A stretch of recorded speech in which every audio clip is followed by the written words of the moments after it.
ప్రజల మధ్యన మనగడ సాధిస్తున్నది. అందుకే ఈనాడు జరిగిన జూబ్లీ హిల్స్ ఉప ఎన్నికల సరళిని మీరందరూ గమనించారు. ఇందులో ప్రజలు విలక్షణమైన తీర్పునివ్వడమే కాకుండా పోలైన ఓట్లలో 51% కాంగ్రెస్ పార్టీకి ఓటేయడం ద్వారా ఎప్పుడూ లేనంత బలం, ప్రజాబలం ఈనాడు కాంగ్రెస్ పార్టీకి వచ్చింది, కాంగ్రెస్ పార్టీకి చెందింది. ఈ ఎన్నికల్లో దాదాపుగా 51% ఓట్లు కాంగ్రెస్ పార్టీకి, 38% ప్రధాన ప్రతిపక్షమైన బీఆర్ఎస్ పార్టీకి, 8% భారతీయ జనతా పార్టీకి ప్రజలు ఓట్లు వేయడం జరిగింది. దీని ద్వారా ఎవరి పాత్ర ఏంది, గత 2 సంవత్సరాల నుంచి ప్రజలు నిశితంగా గమనించి ఒక నిర్ణయానికి వచ్చి ఈనాడు ప్రజలు ఈ విధమైన తీర్పును ఇవ్వడం జరిగింది. అందుకే ఈనాడు ఈ బాధ్యతను తీసుకొని ముఖ్యంగా తెలంగాణ రాష్ట్ర బడ్జెట్లో 60 నుంచి 65% ఆదాయము ఈ జంట నగరాల నుంచి, ఈ ప్రాంతం నుంచే మన ప్రభుత్వానికి వస్తున్నది. ఇక్కడ వస్తున్న ఆదాయాన్ని రాష్ట్రం నలుమూలల సంక్షేమం కోసం, అభివృద్ధి కోసం ఖర్చు పెడుతున్నాం.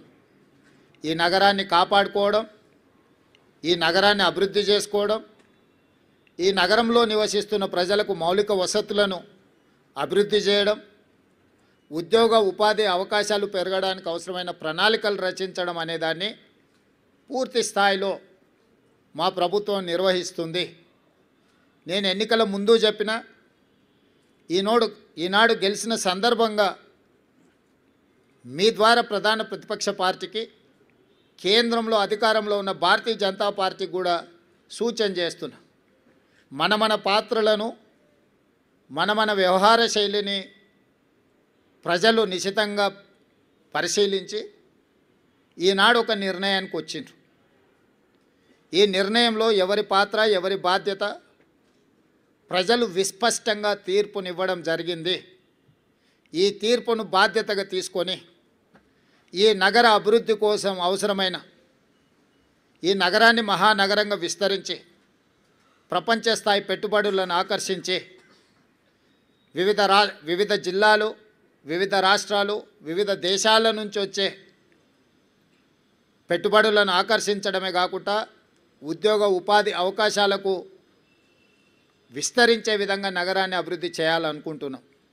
అందుకే రీజనల్ రింగ్ రోడ్ కావచ్చు, రేడియల్ రోడ్స్ కావచ్చు, మూసీ నది ప్రక్షాళన కావచ్చు, మెట్రో విస్తరణ కావచ్చు, గోదావరి కృష్ణా నది జలాలు ఈ మహానగరానికి తాగునీటి అవసరాలను తీర్చడానికి అవసరమైన ప్రణాళికలు కావచ్చు, హైదరాబాదు నగరాన్ని పట్టి పీడిస్తున్న ట్రాఫిక్ సమస్య కావచ్చు, ఎలివేటెడ్ కారిడార్లు కావచ్చు, ఫ్లైఓవర్ బ్రిడ్జులు కావచ్చు, అండర్ పాస్లు కావచ్చు, రైల్వే ఓవర్ బ్రిడ్జులు, రైల్వే అండర్ బ్రిడ్జులు కావచ్చు, గల్లీలలో ముఖ్యంగా చెత్త ఒక ప్రధాన సమస్యగా మారింది.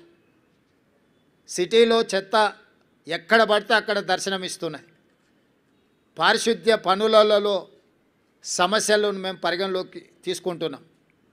అదేవిధంగా చెరువులు, కుంటలు, నాలాల కబ్జాను తొలగించి నగరాన్ని సమస్యల రహిత నగరంగా తీర్చిదిద్దడానికి ఈరోజు ప్రణాళికలు సిద్ధం చేస్తున్నాము.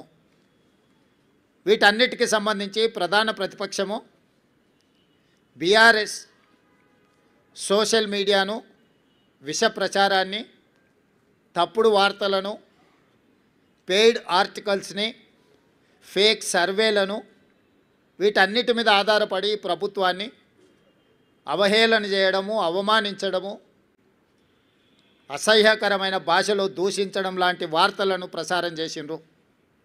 వీటన్నిటి నేపథ్యంలో అది హైడ్రా కావచ్చు, ఈగల్ ఫోర్స్ కావచ్చు, ఈ సంస్థలు ప్రజలకు మేలు చేయడానికి మేము తీసుకొచ్చినాం. ఈ నగరం వేగంగా మత్తు, ముఖ్యంగా గంజాయి, డ్రగ్స్ విస్తరిస్తున్న సందర్భంలో వాటిని కఠినంగా అణిచివేయడానికి ఈగల్ ఫోర్స్ను తీసుకొచ్చినాం. కబ్జాలను, చెరువులను, కుంటలను, నాలాలను అడ్డగోలుగా ఆక్రమించుకొని కబ్జాలకు పాల్పడుతుంటే వాటిని తొలగించడానికి హైడ్రాను తీసుకొచ్చినాం. జిహెచ్ఎంసీ కావచ్చు, హెచ్ఎండిఏ కావచ్చు, మెట్రో వాటర్ వర్క్స్ కావచ్చు, మెట్రో రైలు కావచ్చు, ఇలాంటి సంస్థలను అన్నిటిని కూడా సమన్వయం చేసుకొని ఈ నగరాన్ని ఒక మంచి నగరంగా తీర్చిదిద్దడానికి మేము చేస్తున్న ప్రయత్నాన్ని ప్రధాన ప్రతిపక్షము సహకరించకపోను ప్రతి సందర్భంలో అడ్డు తగిలే ప్రయత్నం చేసింది. మూసీ ప్రక్షాళనకు సంబంధించి మూసీ ప్రాంతంలో నివసిస్తున్న వాళ్ళు ఎవరు అది అద్భుతంగా ఉంది అని అక్కడ ఉండడం లేదు. ఏ వసతి లేక, ఏ అవకాశాలు లేక మురికితో కూడుకున్న మూసీ పక్కన నివసిస్తున్నారు.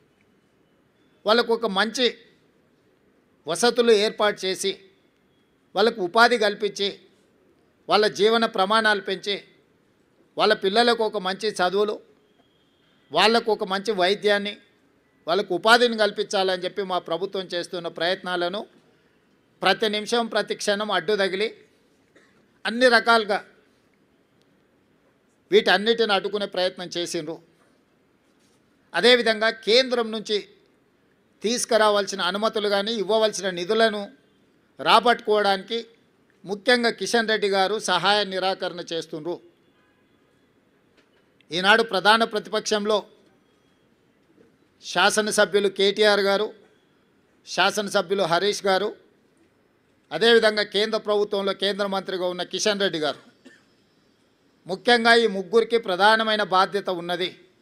ఒకరు కేంద్ర ప్రభుత్వం నుంచి రావాల్సిన అనుమతులు, తేవలసిన నిధులకు సహకరించాలి. కానీ కిషన్ రెడ్డి గారు పూర్తిగా సహాయ నిరాకరణ చేయడమే కాకుండా వీలైనంత మేరకు కేంద్రంలో అడ్డు తగులుతున్నాడు. మెట్రో విషయంలో కావచ్చు, మూసీ ప్రక్షాళన విషయంలో కావచ్చు, గోదావరి జలాలు నగరానికి తరలించే విషయంలో కావచ్చు, రీజనల్ రింగ్ రోడ్డు విషయంలో కావచ్చు, కిషన్ రెడ్డి గారు పూర్తిగా సహాయ నిరాకరణ చేస్తుండ్రు. దీన్ని ప్రజలు గమనించడం వల్లనే పార్లమెంట్ ఎన్నికల్లో కిషన్ రెడ్డి గారికి 65,000 ఓట్లు ఇదే జూబ్లీ హిల్స్ అసెంబ్లీ నియోజకవర్గం నుంచి ఓట్లు వేయడం జరిగింది. ఈనాడు కిషన్ రెడ్డి అభ్యర్థిగా మారి ఎన్నికల ప్రచారం చేస్తే 17,000 ఓట్లు మాత్రమే వచ్చినాయి. అంటే ఆనాడు కిషన్ రెడ్డికి వచ్చిన ఓట్లలో 25% మాత్రమే వచ్చి ఈరోజు భారతీయ జనతా పార్టీ డిపాజిట్ జప్తు అయిపోయింది. దీన్ని బట్టి కిషన్ రెడ్డి గారు